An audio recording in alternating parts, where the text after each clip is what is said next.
Welcome to Gay Men Going Deeper, a podcast by the Gay Men's Brotherhood, where we talk about personal development, mental health, and sexuality.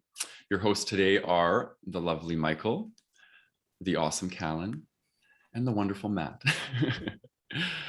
So today we are talking about normalizing fear. We are going to dish it with you guys and show you that we are also fearful creatures and just normalizing this phenomenon. We're going to be unpacking questions such as, how do you experience fear? What are some things you are afraid of? And what are some strategies you use to overcome your fears? Then we would like you to join us next week, next Thursday. We'll continue the discussion in the Gay Men's Brotherhood Zoom Hangouts, where you'll have a chance to share your experience in a sharing circle format. But first, we want to read a review. So today we are going to be spreading the love towards Michael. He got a review, a thought-provoking journey from Garmstro. It says, Michael does a great job at hosting, diving deeper into issues surrounding gay men's physical and mental health. I appreciate his openness and transparency on these important topics. The discussions have really helped me with my self-reflection. Thank you for launching this series. Awesome. Thank you, Gavin. Love it. I love reviews. They make me so happy. Me too. Okay, so let's move into, I'm going to just read what fear is. I think we all kind of know what fear is. We've all felt it, but let's kind of unpack a little bit of the science around it. So I just kind of Wikipedia'd fear. It says fear is an emotion induced by the perception or recognition of phenomena which can pose a danger or threat. Fear causes physiological changes and therefore may produce behavioral changes, such as mounting an aggressive response or fleeing the threat. Fear in human beings may occur in response to certain stimulus occurring in the present or in anticipation or expectation of a future threat perceived as a risk to oneself. So fear has typically 4 responses, right? We can fight it, we can flee from it, like, fight or flight. We can fawn, so we can people please, or we can become that pleasing character, and we can freeze, right? So these are the 4 responses that typically people experience through their nervous system, typically, which is the system inside of us that is impacted by fear. So I wanted to talk a little bit about, before we begin in answering those three questions, I wanted to share a little bit about fear and fearlessness, right? Because if you're looking at the continuum, we're starting on one end, which would be fear, and we have on the other end courage, right? Which is our ability to be able to face fear and move through it. And I think there's this notion in society around fearlessness, right? Fearlessness. We think that we should just be able to remove fear and be free of it. But in my experience, this is not the case. Instead of fearlessness, it's about courage and being able to feel the fear and do it anyway, right? And I think that's what we want to really normalize today, is this notion of the fear is going to be there, and you can choose to let it run the show and impact the way that you show up in your life, or you can choose to face it and move through it and overcome it, which allows us to step into courage.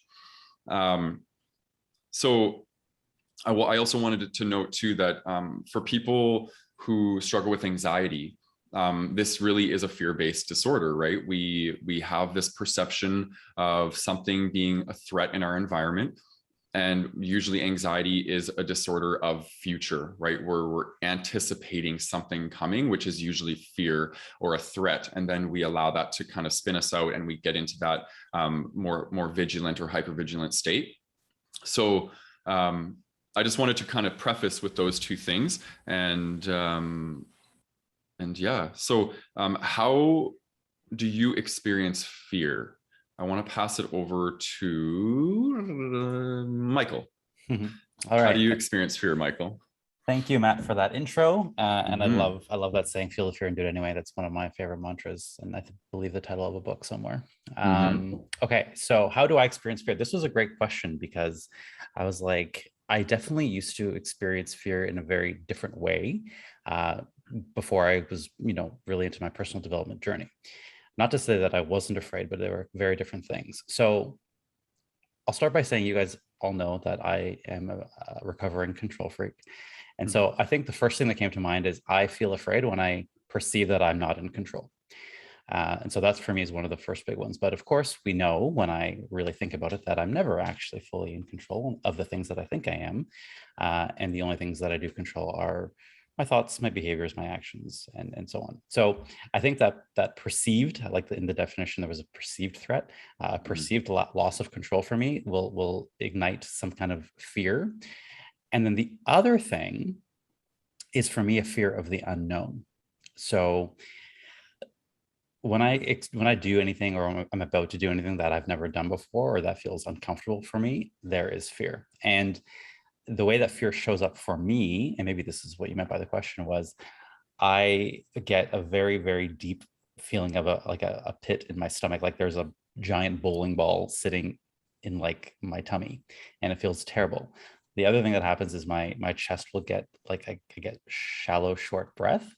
And as you guys know on the podcast, sometimes I talk very quickly when I'm getting nervous. So those are how fear shows up for me physiologically. However, when I look at why that happens, it's usually in situations that I'm doing something that I've never done before. I'm stepping out of my comfort zone. So the funny thing here is a few years ago, I decided that I was going to stop living a life where I felt stagnant and stuck in my comfort zone. And I was going to start living more unapologetically, meaning going for my goals without shame, without apology, doing what I want, and going for my desires, which is, of course, the scariest thing I've ever done. And that continues to be. So even though I made that decision a long time ago, every day along the way, I am doing something new. Even doing this entire podcast, when we decided we're going to do a podcast, you guys know, I was like, I don't know. But I felt the fear and I did it anyway. Luckily, I have you guys both who held me along the way. And even to this day, guys, like I still get a little bit antsy when I'm doing this or when I'm doing a little video for YouTube or even on Insta, like a 1-minute video, I still have a little bit of that fear. So I'd say for me, yeah, it's anytime I'm about to do something that I've never done before, or it's a discomfort. But when I've made a commitment to pursuing my dreams, which I have, as you said, fear is just going to be there, and there's nothing I'm going to be able to do to make it go away. And I don't think we should. I don't think we should make fear go away. I think the whole point of this is to normalize that it's here with us and coming along for the ride. How about you, Callan? How do you experience fear? Ooh, this be loaded. Like this is so loaded for me. Okay. How do I experience fear? Well, for me, I'd have to say I personally experience fear, I think, in the fight mode. That's my default, is when fear comes up for me, is I turn into a fighter. I just like, and that's how I know that I'm in fear, is that when I'm feeling aggressive, when I'm feeling like aggressive and like in a fighter mode and like a lot of anger is coming up, that's how I know I'm truly in fear. Because if I take a step back and I ask the question of like, what is really going on here? What do I really feel underneath this? It's fear.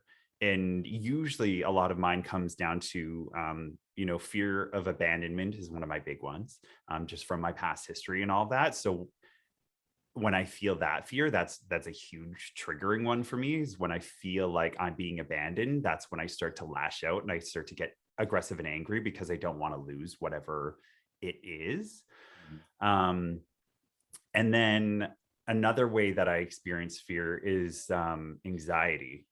But it's not, this one's really tricky for me because I'm still going through it. And I usually don't like to talk about things as much when I'm really in the thick of it, when I'm really going through it and I still literally haven't figured it out. I kind of like to talk about things when I've at least kind of gotten closer to the other side of it, so I can explain like what I've gone through and why and what's happening.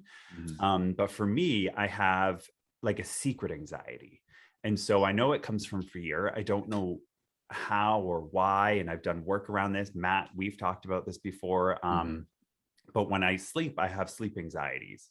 And so I don't have anxiety about sleeping. I love sleeping.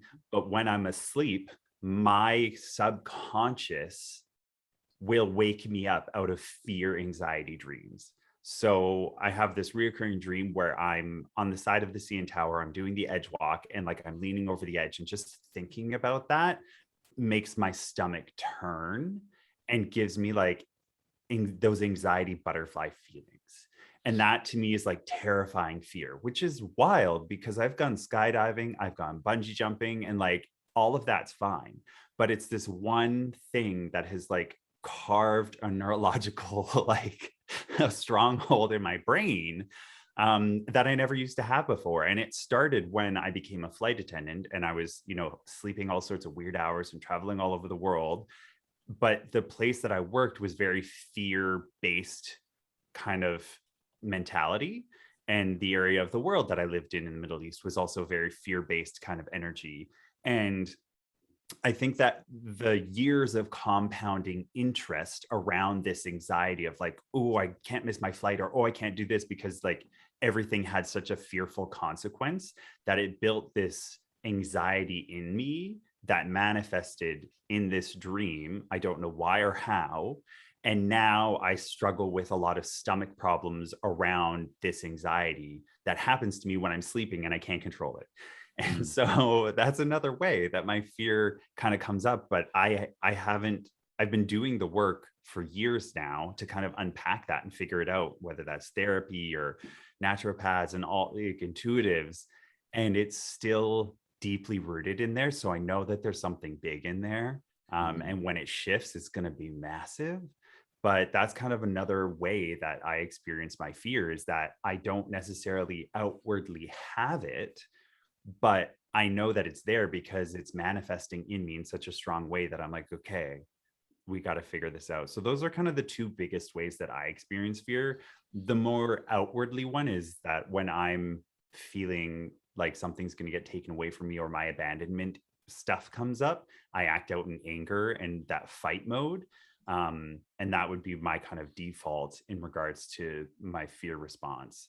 But then when I take the time to step back now, after doing all this work for so many years, I can take a step back and I can go, okay, where is this really coming from? And it's coming from a fear of not being good enough, a fear of not, you know, feeling like I deserve love, because when those things are there and that the idea of it being taken away, that fear, that old abandonment wound comes up. And then that's where the anger comes from, because it turns into fight mode out of that fear. So that's how I experience fear. Matt, did you go into yourself yet? Not really. So. I'll share a little bit about, so, you know, I feel a lot of fear physiologically. I have a ton of body awareness, and I feel like the same thing that Michael said. Instead of it being a heavy bowling ball, mine's like a net of butterflies, and they're just like freaking out, and there's just this intense energy, and it like I can't sit still, my mouth goes dry, my stomach gets all weird, and I lose my appetite. So it's almost like a stress response. And you know, for me, it's very similar to for those of us who have experienced trauma, which is pretty much, in my opinion, everybody to some degree, right, of trauma. It's very similar to that. And I think, you know, the thing about trauma is it makes us feel unsafe, and fear does the same thing. And I think the difference is between fear and trauma. Well, fear can stimulate trauma, but trauma is usually when we experienced something fearful, but we weren't able to escape it through fight, flight, freeze, or fawn, right? We had to be with it, and it traumatized us. Whereas if we're able to remove ourselves from the stimulus, then it's likely not going to be as traumatizing or cause trauma at all, because we were able to remove ourselves from it.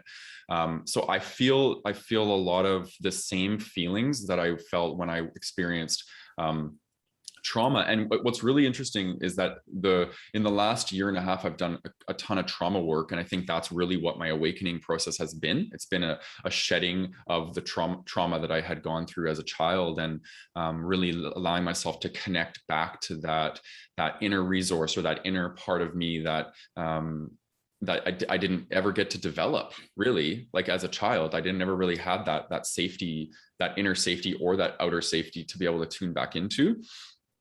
So I think being able to connect back to that now it's making me feel less fear in my life, because I know that I can come back home to myself, which when you don't develop that sense of self from a younger age, like where do you go when scary things happen, right? Usually we retreat up into our mind, and the mind ruminates about the fearful thing, trying to find a solution. But as we know, the mind does not have solutions to emotions. The emotions need to be felt, right? And I think because of my trauma, I shut off my ability to feel for so long that I wasn't able to release a lot of this stuff. So it was just like a hamster wheel of fear and not feeling safe and shame and all these things that I couldn't get out. I was looping. And now that I've done some of this work, I feel like I finally have an out to find safety. So I would say my experience of fear now is one that has more courage inside of it, but I still feel it in the physiological ways that that I described, because like I said, I don't think we can ever enter fearlessness. If we are experiencing fearlessness, we're probably in denial, or we never had fear about that thing in the first place, right? It's not a fear of ours anyway. So that's kind of my answer. But yeah, I want to just add, because you guys triggered me in a good way. Interesting, Callan, that you had said yours was fight. Mine is the opposite. That's how I know I'm afraid, is I run back into myself, sort of like what Matt was saying, like in my own, I find safety in my own mind. Well, not that it's always a good place to be, but I know that I'm feeling fear when I want to retreat, when I can hear the thoughts saying, no, we don't want to do this. We don't want to do that. Like, we don't want to do a podcast. Are you crazy? All that kind of stuff, all those words, all that dialogue that is saying, no, this is dangerous. Don't do it. That's how I know. And when I listen to that and I indulge in those thoughts, I ran, of course. I was like, oh, this is dangerous. Get the hell out of here. And that's what kept me hiding for like my whole life, hiding under, hiding from the things I actually wanted. So I think that's another point that I wanted to make, is it's interesting how some people have, what was the other one too? Freeze and fawn. Yeah. Interesting. Yeah, I'm definitely a flight, like peace out. Yeah. We can all use different ones, and we all do typically go through them, but we'll have our dominant one. And I would probably say I'm the same as Callan, right? In fear, I like meet it with anger. I'm like, bitch, you ain't gonna scare me. I'm gonna roar louder, right? But then it doesn't allow me to process it. It's anger is a form of denial, really, if you think about it. You're denying the primary emotion underlying, which usually for me would be fear or despair or sadness or something like that. So I'm curious, Callan, for you, what are some things that you're afraid of?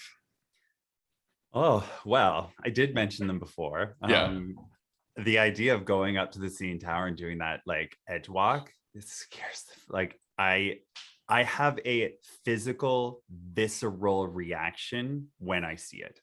And people think it's outrageous. They're like, are you kidding me? I literally physically jump out of my skin and move and flail and like have to physically remove myself. Like I just can't look at it and be around it. And I know that maybe there's like some types of like exposure therapy there, like I have tried to do, but it's so overwhelming to my system that it's really hard for me to go through it and try and do it myself.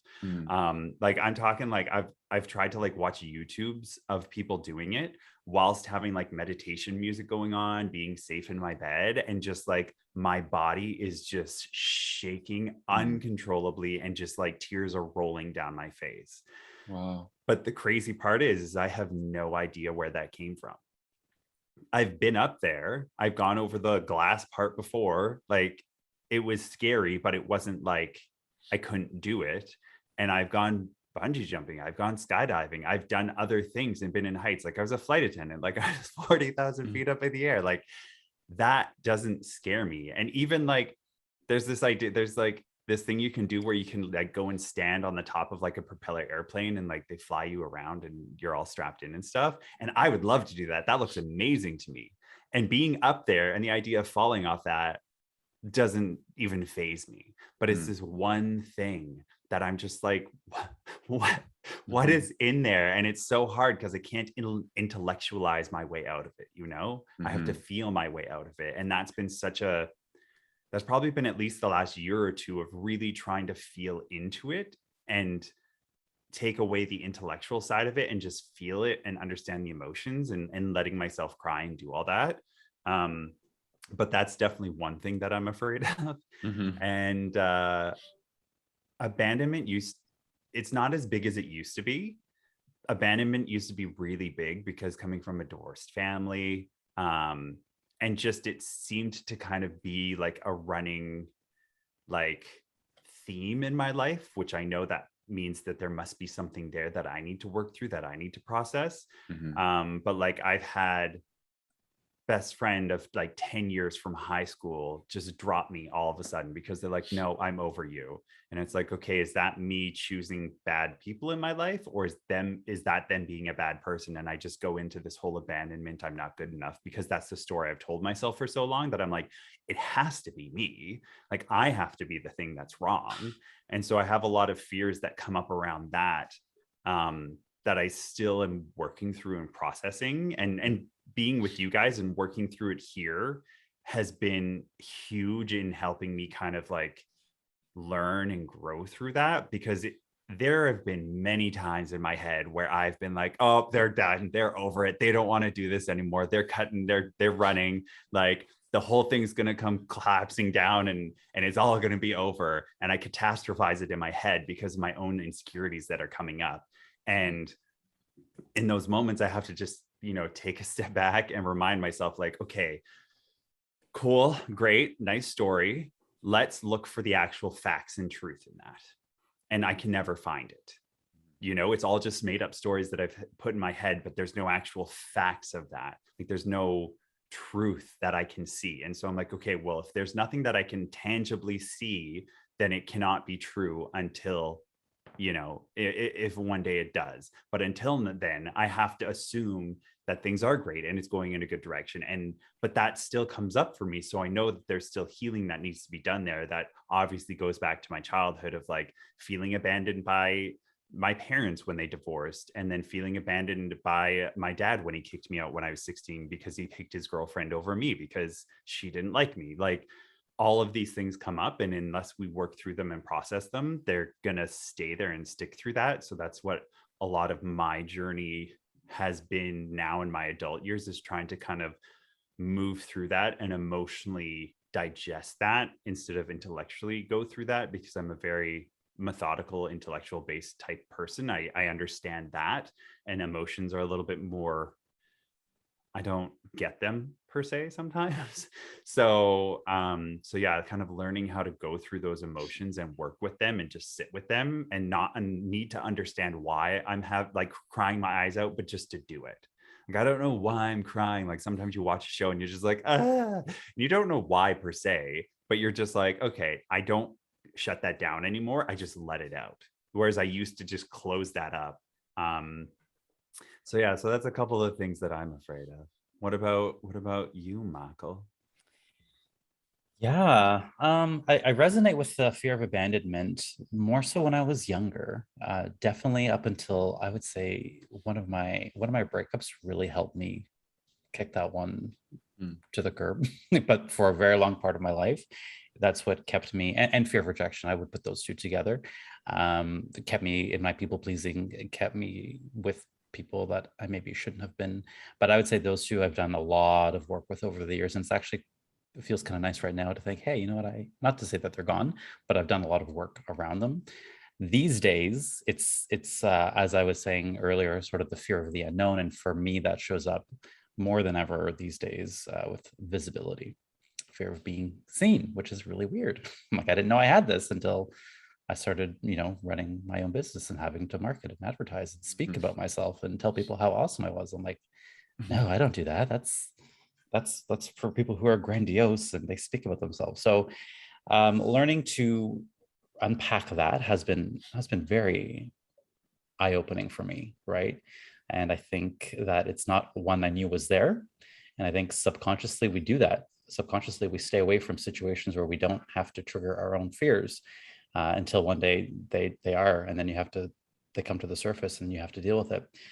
So for me, that comes along in any which way, like I was saying, podcasts, videos, promoting myself, like the idea of like telling people about what I do and why they should hire me has been very challenging, even though I know that I'm fucking awesome. I just want them to know it without me having to say it, which is really strange, right? Like, I just want you to know that I'm awesome.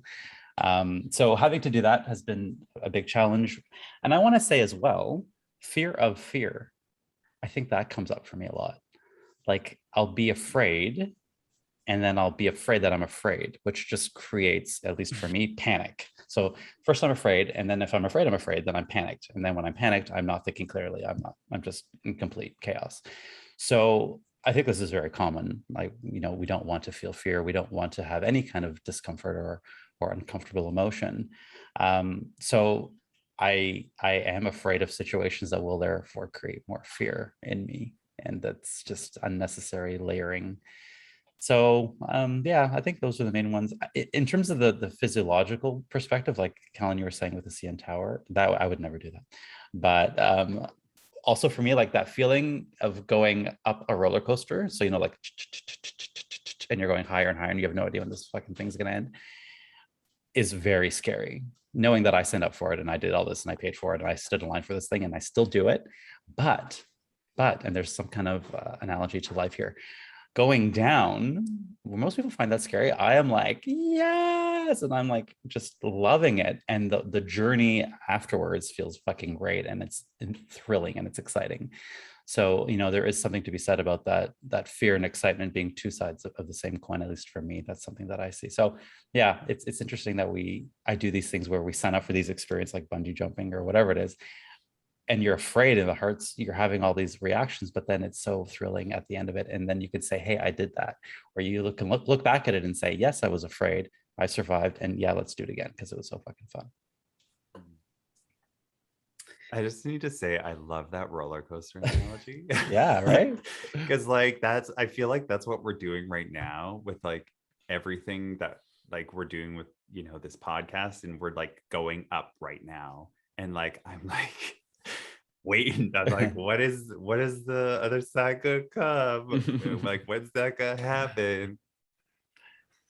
Yeah, I think it makes sense in all aspects of life. We sign up for these things, and then we're like, wait, why am I doing this? Why am I doing this? Why am I doing this? Oh, right, because it's really fun. It's fun. That's it. It's fun. Yeah. What about you, Matt? I would say I'm a blend actually between the two of you guys. I would say, so I have 3 core fears, and then there's a bunch of little spider branches off them that like, I would say my primary fear would be not being enough for other people. So that might show up in like not being enough for my partner. It could show up in jealousy. Like if, my partner starts talking with some guy and I don't feel like I'm enough for my partner. So like that sort of energy. Fear of abandonment. This one has been really alleviated though since I did my trauma healing, like really alleviated. Like I don't feel it very much anymore, but I still feel the not good enough energy, which also showed up as like perfectionism for me. And then loss of freedom. That's a big one for me. I don't actually have very many fears around death. I have more fears of living without freedom. That's kind of how it shows up for me. And one of the ways that it really shows up is claustrophobia. Like if I were like, the worst thing that you could ever do to me would be to put me in a coffin and like lock it like alive. I would like literally freak out. Like that's like that's my CN Tower, right? So yeah, and there's a few like the not being good enough, I think is probably the most potent one for me. And I think it's probably the most potent for a lot of people because this is like a core thing that always comes up in coaching. It always comes up in everything that I do really. But I think one of the areas that I'm moving through right now is around like sexual performance and like how it shows up in that area. Like, am I enough for my partner? Am I, the way I show up in sex, is that going to be enough for this person? You know what I mean? That's very alive for me in my experience in the last few months, and actually longer than a few months. It's been quite alive since I kind of made this transition over into being demisexual. It's Yeah, I guess the not good enough comes from using the measuring stick, right? The comparison, because it's like I'm comparing myself to what I see around me, and the modeling that I see isn't demisexuality, right? It's starting to become that because I now have like a men's group that is all demisexuals, and I'm starting to really expose myself to this, and I'm also noticing this becoming a lot more in the gay community. But for many years, the measuring stick was the hypersexuality of the gay community. It was the porn. It was all these things. And I just never really felt like I strongly resonated with it. I think I egoically forced myself to resonate with it, though. And then that's how I was in denial that this is what I actually wanted, but I was just trying to fit in, because I felt like that's the only way I could get my needs met, my sexual needs met as a gay man, because no other gay man's going to want what I genuinely wanted, which is connection, heart-centeredness, eye gazing, all these things that I really love and find deep intimacy in. I didn't think that other gay men would want this. But I'm starting to learn that. I'm debunking that myth.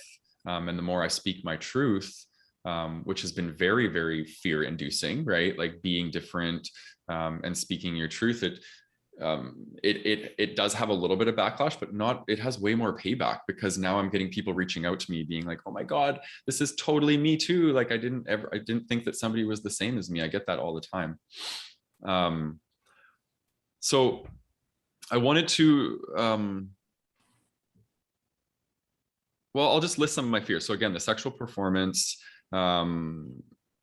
the not being enough, embarrassment is a big one. I was really driven by embarrassment. I hated blushing when I was a kid and a teenager. And I masked myself from that for so long, because the feeling of being exposed, somebody can see your emotional response on your face and you can't control it. Oh, it's like the worst thing in the world. So I would always try and hide that. Heights, terrified of heights. Spiders and claustrophobia. But I want to note, okay, so when I was thinking about this, like I wanted to also kind of branch it off into like the collective and like what I experience and what I see working with the collective and working in coaching. I would say the four primary fears are rejection, judgment, criticism, and conflict. And inside each one of those is usually always like the core fears, like not being good enough. It shows up in rejection. If we get rejected, then therefore it stimulates that wound, the shame wound of I'm not good enough, right? And I was thinking, I'm like, what do all of these four things have in common? And they all really are a fear of not belonging, which I think is like the deepest fear that most human beings can experience. And it's, if you think about, like, we are tribal, we are attachment creatures, and we are all collective, like we're attached to that. And the only thing that tells us we're not is our ego, but we really are. So when we experience a threat around you're not going to be part of the tribe anymore, that brings up some deep shit for a lot of people, right? And a lot of us have attachment trauma, which is exactly that, right? It made real our fear of not belonging. And I think part of that is, and part of authenticity work is making peace with that fear, right? And choosing courage anyway. Like, if you're somebody who naturally conforms and naturally tries to fit in because you don't want to experience that wound, you're going to stay stuck in that hamster wheel, right? So you have to put yourself out there. You have to be willing to taste conflict. You have to be willing to have people not like you. All of these things, you need to move through them in order for you to develop true courage to finally even allow yourself to belong, right? If we have a fear of not belonging, then we have to find courage in allowing ourselves to belong, which is putting ourselves out there as our unique, crazy, quirky, authentic self, because then that's when we get the permission inside of ourselves to be us, right? When we have this fear of not belonging, and it drives the show, we are constantly in external validation. We're asking everyone else to show us that we belong. But when we truly belong to ourselves and we're authentic, then it doesn't really matter. We enter courage. We let that fear not take over us anymore, and we liberate ourselves as much as we can from that fear. I don't think we can ever fully liberate ourselves from it, but it won't have as much of a grip on us. So I felt like I needed to share that, because it was, this has been my transformation, moving through a lot of these things, and I'm still moving through a lot of them. It's a deep one. Yeah. Wow. Thanks for that. And that, I want to say that's a huge one for the gay community, because we're forced to go through that process when we come out, because we have to face that reality that, like, this is the heteronormative world that we live in, and we're a small percentage of it. And if we want to live that true, authentic experience, we're gonna have to force ourselves to go through that, potentially not belonging anymore to our original social circles. Yeah. And so it's like, that's where a lot of people get caught in the fear of, like, oh, but my world is going to change. The people around me are going to change. It's like, yeah, they could very well. They might not. Hopefully they don't. A lot of people get lucky and they don't, but then there's a lot of people who it completely changes their world, and they have to go through that. And I think that a lot of people listening to this podcast are going to resonate with what you just said, Matt. Yeah. And I fully agree with putting the nice little bow on that, like in the gay context. Yeah. Very, very important stuff. Did everybody answer that question? Yeah, I think so. Okay. Yeah. All right. So yeah, let's put on let's talk personally how we overcome our own fears, but then maybe we can put our coaching hats on and share a little bit of some strategies that we think are important to move through and overcome fear. Yeah, I don't mind sharing mine. I have a three-part process that I like to. I'll give you guys the Coles Notes version of it, of what I teach, but it's alliteration, because you know me, I love alliteration. So it's basically compassion, curiosity, courage. So the first step is to treat the fear. Well, once you notice it's there, so identifying it, right?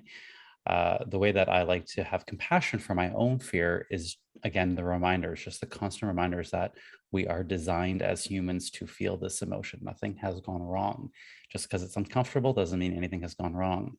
It's a very, very natural part of who we are. And from a physiological perspective, fear has allowed the human species to survive as long as it has. We are naturally designed to spot out dangers in our environment. These days, the dangers are not necessarily what they were when we were cavemen running around. So that's, one way I like to intellectualize it. Okay, I'm having a physiological reaction. Nothing has actually gone wrong here. My automatic reaction to fear, and I think for a lot of us this is the case, is to reject it, dismiss it, avoid it. So this brings me to the next C, which is curiosity. So instead of doing that, what I like to do is approach it with curiosity. Say, okay, here it is. Identify it, everything I just said about compassion, and then move towards it with curiosity. So I ask myself, what am I really afraid of here? What is the real fear? Usually it ends up in some kind of those main four, Matt, like the failure, rejection, conflict, one of those. Visibility lately for me. Which is really ultimately, when I think back of why am I so afraid, it's because I'm so afraid that I'm going to say something or do something that people are going to hate, and then I'm going to be like cast away from society. So it does really hold true. So I find out what I'm really afraid of, and then I look at, okay, is this a real danger? Is my life in danger, or is this a case of false evidence appearing real, FEAR? And guess what? Most of the time, I would say all the time, there's no real danger to my life. This is just my brain offering me what it does. Just be careful. Don't do this. This is out of your comfort zone. You're in danger. And then understanding, wait, I'm not actually in danger. This is just me stepping out of my comfort zone. Nothing is really going to go bad here. The worst thing that could happen, if I do fail, I fall flat on my face, nobody criticizes me, I'm still going to be alive. I'm still going to have my loved ones. I'm still going to have my soul. I'm still going to have my self-worth. And just remind myself that the worst that could happen is just discomfort. And at the end of the day, I know how to handle discomfort because that's the work that I do.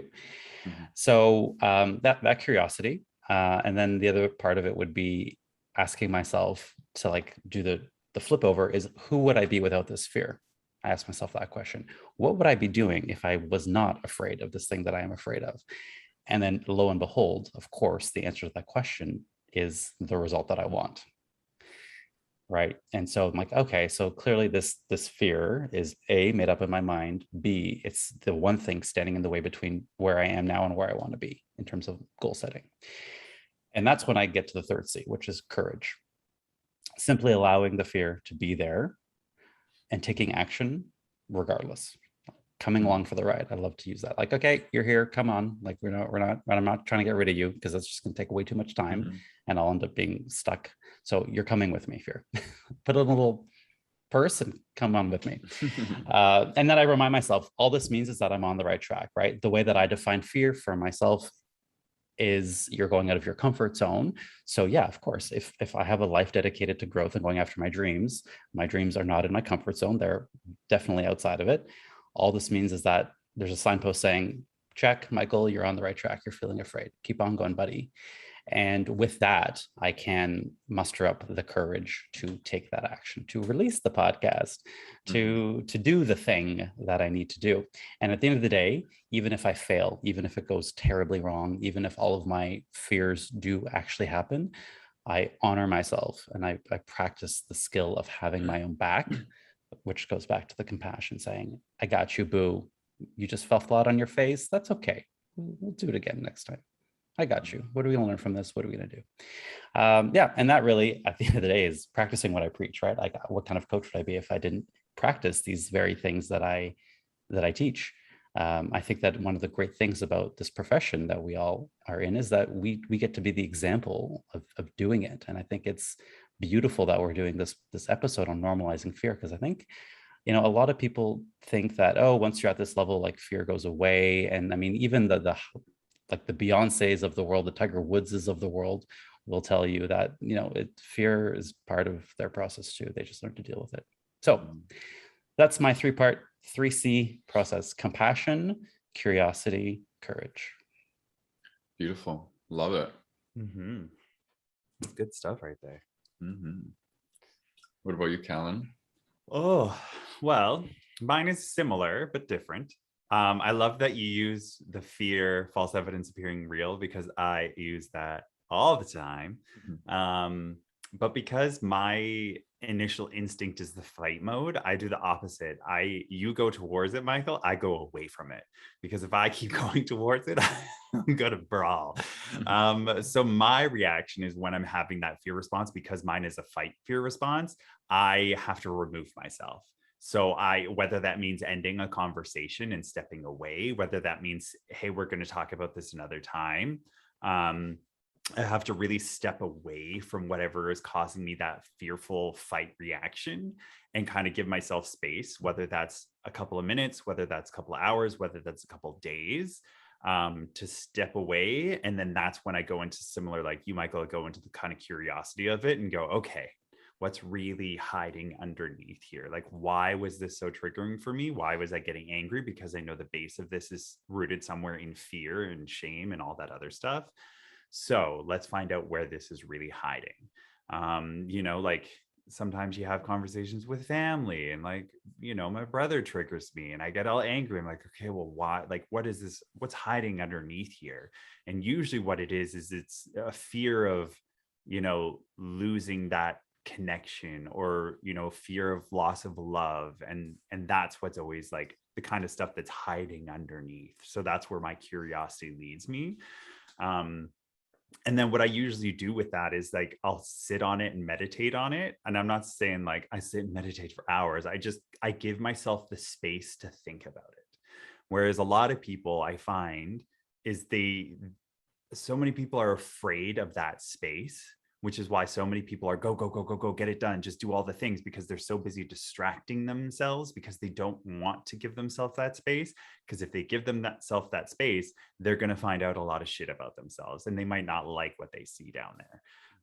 That's why I find a lot of people are like, I can't meditate. I'm like, it's because you're afraid to find what you go find.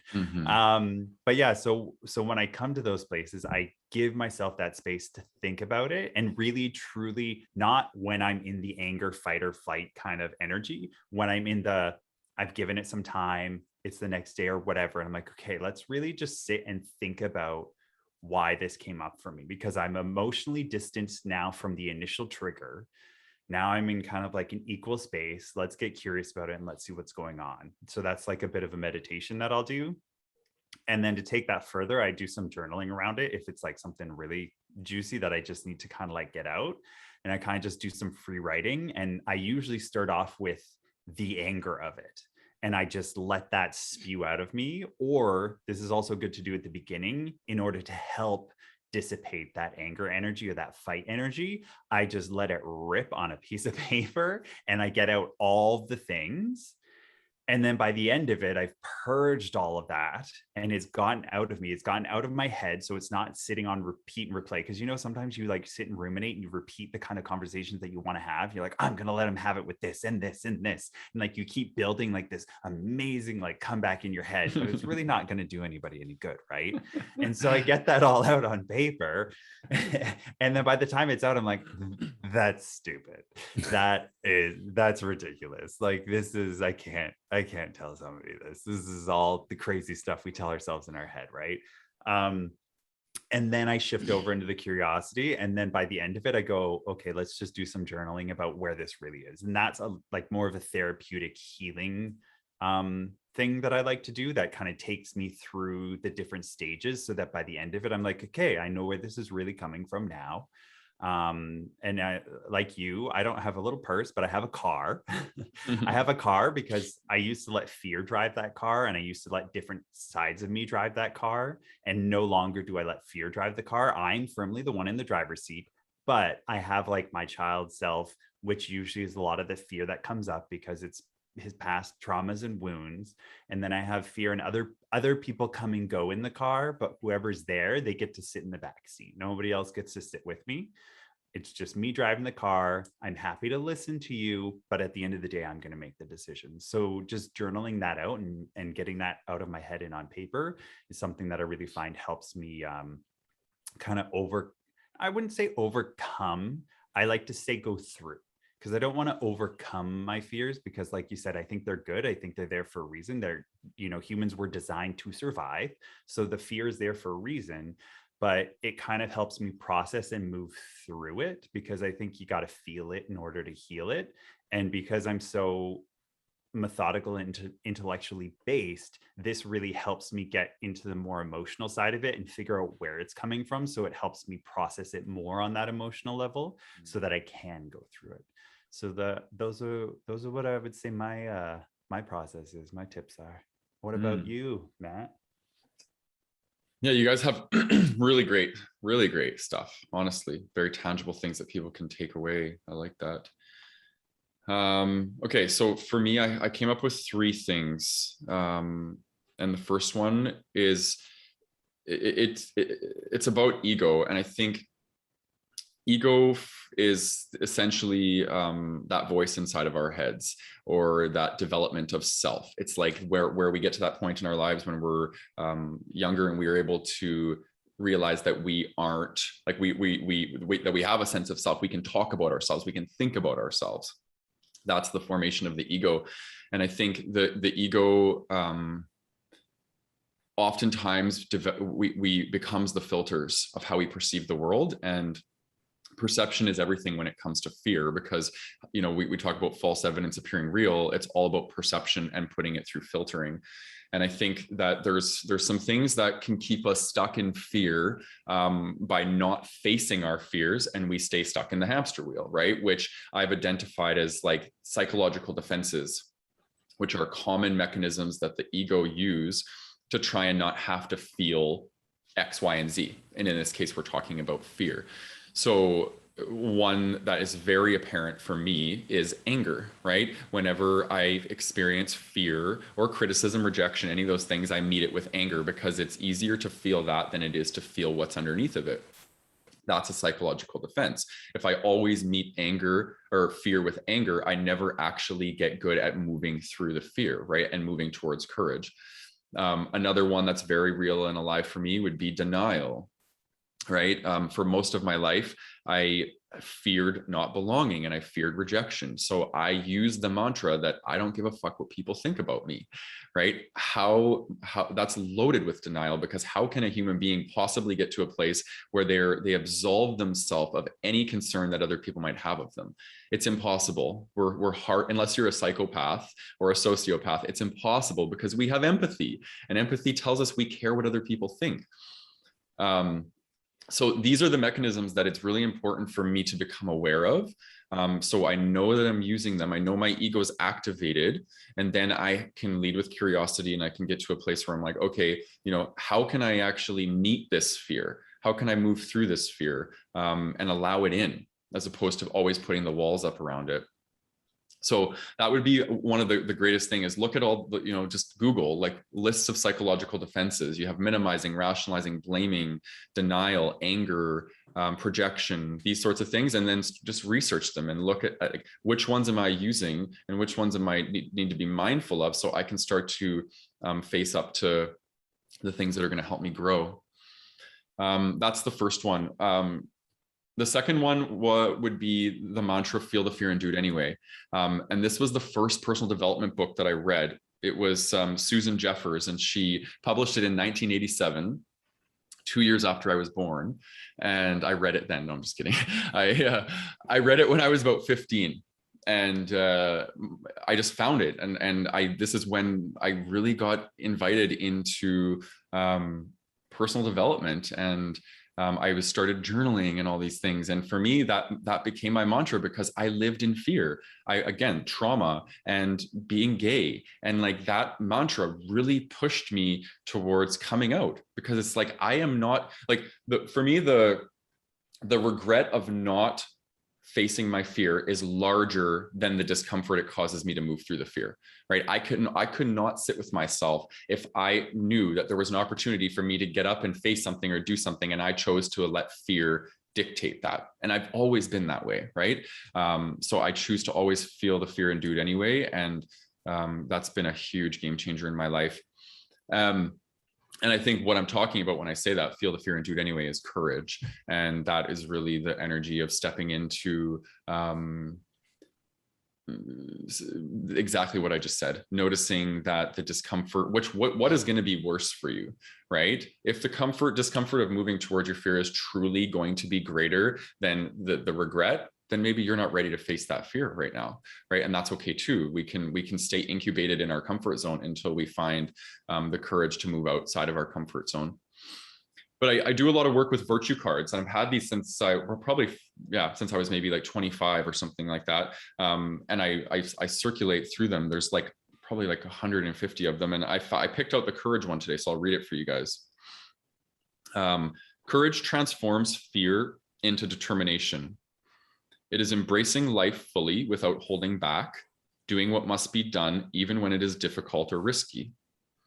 When we are tempted to give up, courage supports us to take the next step. It allows us to face adversity with confidence. Courage opens us to new possibilities and gives us the strength to sacrifice for what we love. At times, we need courage to accept the truth and to pick ourselves up after a mistake, ready to make amends and try again. Courage gives me strength to make this journey with all my heart. And then on the back, there's a quote from Rumi: heart, be brave. If you cannot be brave, just go. Love's glory is not a small thing. And then there's little practices of courage, like little affirmations, which I absolutely love. So the practice of courage: I reach beyond my comfort zone. I welcome new challenges. I do what I know is right, regardless of the cost. I face the truth with humility and openness. I don't allow my fears to hold me back. And I fully accept life's invitations. And that is the energy that I think it's important for us all to root into. And, especially we're all about personal development and spirituality and growth. And that really only comes when we find that energy inside of us, that fire inside of us to choose courage over comfort. Yeah. I love that. And if I might, I want to add to it, because I loved what you said, Matt, about, feeling the fear, moving through it anyways. Yeah. And just add a little bit of, I personally did that the most this last year working with you guys, because I found myself and I let myself be part of community. And that loaned me your extra courage that I perceived coming from you to push me forward. because I felt the support. So for people out there listening, if you're having trouble moving through specific courageous things, try allowing yourself to belong to community, regardless of what that community is. What, you know, find your people, you know, find your own inner circle. We did an episode about that before, and let yourself belong there and allow that to help fuel the flames of your own courageousness to do what you need to do. That's just what I wanted to say about that, because I know that I've made the most leaps and bounds because of community, because I've borrowed the courage from that community in order to push myself forward. So just my little boop. Solid point. And Yeah. I also wanted to add something else for the listener, viewer who is perhaps feeling fear about something in their life. Surely we all are. In the processes that we all shared, I think it's important to remember, and I feel safe speaking on behalf of you guys here, that this doesn't all happen in like, you know, a 1 hour podcast. Like the goal here is not for you to be like, oh, well, listen to that podcast, I should be good now.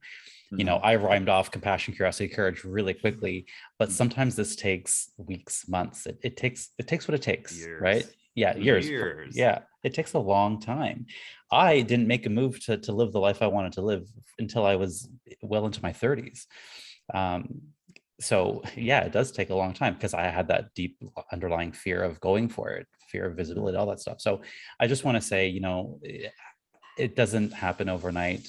This podcast is a great first start, and perhaps listen to the next one as well, because having this as a tool, the knowledge part of it, is really a big first step in understanding that all the things that we're teaching here and we're sharing here can, if you want to, use it to, again, not get rid of the fear, but to learn to embrace it.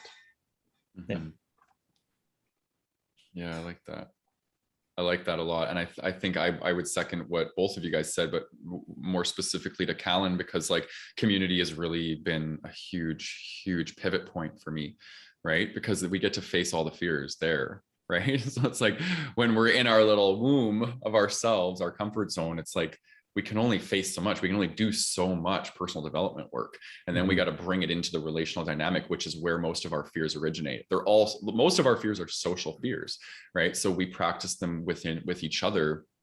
And I'll leave it with this: is don't take yourself so seriously. And that's aimed right at my own heart, because I am the king of taking myself seriously, right? And I'm learning how to bring out my more playful side and practice humility and just being okay with making mistakes and not being perfect, right? These are core things. So yeah, have a little fun on the journey and know that you don't have to be perfect. Yeah. Any final comments from you guys? I think I'm good. I'm all good. Okay. Awesome. Well, thanks for tuning in to the listener. It's always great to have you guys here. We wouldn't do this without you guys. So it's nice to know that we have ears and eyes on us, learning from the things that we want to share with you guys. It's much appreciated. If you are not part of the Gay Men's Brotherhood, come and join us. We're at 3,800 guys now. And we have a really beautiful community of men that are moving through all these things that we talk about. Our purpose is to move from shame and lack of worthiness into authentic self and confidence, right? So come and join the journey. And if you're watching on YouTube, please subscribe and hit the bell. Yeah, and you'll get notified when we release content every Thursday. And leave comments. You can leave comments on YouTube, and we love to get your guys' comments and know how you're moving through your own fears and some fears that are really alive for you in your life right now. Please feel free to share those with us. And if you're listening on your favorite podcast network, please leave us a 5-star rating if you enjoyed what you heard today, and also leave us a review, because we need more reviews to fill up our review library so we can share them at the beginning of these episodes. And until next time, much love from the three of us. Bye. Ciao. Bye.